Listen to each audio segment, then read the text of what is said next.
Naka-alerto ngayon ang medical community sa nakikitang surge o pagtaas ng mga kaso ng Mpox sa ilang rehiyon sa Visayas at Mindanao, habang pinag-iingat din ng ating mga kababayan sa banta ng glanders disease na nagmumula naman sa mga kambing at kalabaw. Sa balitang yan, tinutukan ni Dustin Bayog. Kinakitaan ang pagtaas ng kaso ng nakakahawang sakit ng monkeypox ang bansa matapos makapagtala ng ilang kaso nito sa ilang probinsya ng Visayas at ng Mindanao. Kinumpirma ito ng infection disease expert mula sa San Lazaro Hospital na si Dr. Ron Ginsolante na makapadayam ito sa DZRH at aniya ito ay dahil sa pagkakatala ng kaso sa mga lugar na hindi pa nagkakaroon ng kaso noon.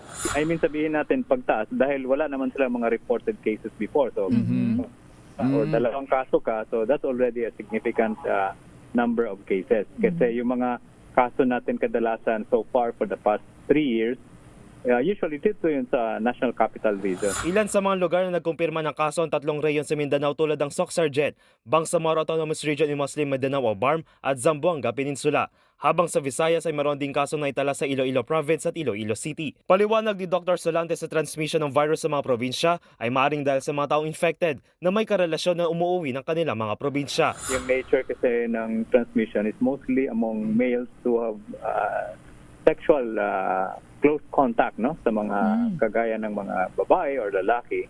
And ito yung mga kaso natin nakikita majority of times, like when I say majority, 90% mga nakikita natin dito sa NCR. So ang ano ko dito, baka meron din silang ganitong mga partners na infected from here and then umuwi sa probinsya. And then they also have partners there na in those areas. So talagang hindi natin mapigilan. Meron talagang cycle of transmission. Nakukuha ang Mpox dahil sa direct and close contact tulad ng pakikipagtalik, pagyakap at pakikipag-usap kung saan pwede rin makuha mula sa respiratory droplets ng isang tao. Kaya naman nagbigay paalala si Dr. Solante sa publiko na tandaan ang early symptoms ng Mpox tulad ng lagnat, pananakit ng ulo, pagkawala ng gana at ang pagkakaroon ng mali sa balat at palagi ang maghugas ng kamay. Samantala, nagbigay din ito paalala tungkol naman sa isa pang sakit na nakukuha sa hayop na glanders disease na kalimitang nakukuha sa mga kambing at kalabaw. Ito ay kasunod ng naitalang 6 na kaso sa probinsya ng Siquijor kung saan 2 na ang namatay.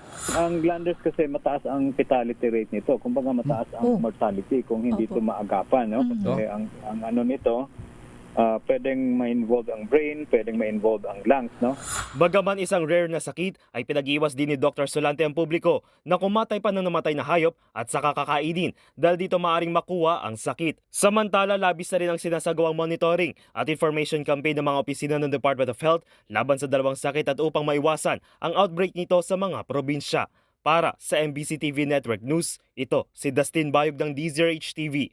Una sa Pilipinas, una sa Pilipino.